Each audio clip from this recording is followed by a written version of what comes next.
बिस्मिल्लाहिर्रहमानिर्रहीम। अस्सलाम वालेकुम। क्या भारी आवाज़ वाले मर्द धोखेबाज होते हैं? तहकीक में हैरान कुन इंकशाफात कर दिया गया। अमूमन लड़कियां भारी आवाज़ वाले लड़कों को पसंद करती हैं, लेकिन हाल ही में की गई एक तहकीक ने भारी आवाज़ पसंद करने वाली लड़कियों के लिए खतरे की घंटी बजा दी है। चीन की साउथ वेस्ट यूनिवर्सिटी की जानिब से हाल ही में एक तहकीक की गई, जिसमें सिगरेट नोशी ना करने वाले मर्दों को बोलने के लिए कुछ जुमले दिए गए। यूनिवर्सिटी की जानिब से उन जुमलों का जायज़ा लेने के लिए उनकी फ्रीक्वेंसी और उतार चढ़ाव का जायज़ा लिया गया।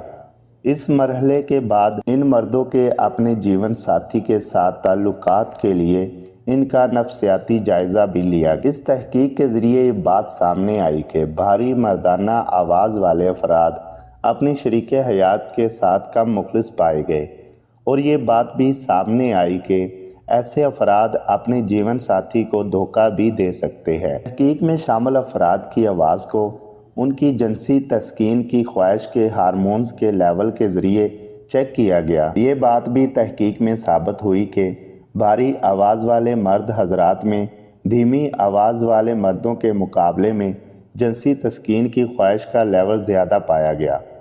मुहक्किकीन का कहना है कि किसी भी शख्स के हार्मोन्स के ज़रिए से उनकी आदात और खुसूसियात का पता चलाया जा सकता है। तहकीक में ये बात भी सामने आई कि ख़वातीन भारी मर्दाना आवाज़ वाले मर्दों को ही पसंद करती हैं, और ये भी पता चला कि जिन मर्दों में जिनसी तस्कीन वाले हार्मोन्स ज़्यादा पाए जाते हैं उनके बच्चे भी सेहतमंद होते हैं। समी वॉइस को सब्सक्राइब करना मत भूलें, लाइक करें, शेयर करें और कमेंट सेक्शन में अपनी राय का इजहार ज़रूर करें।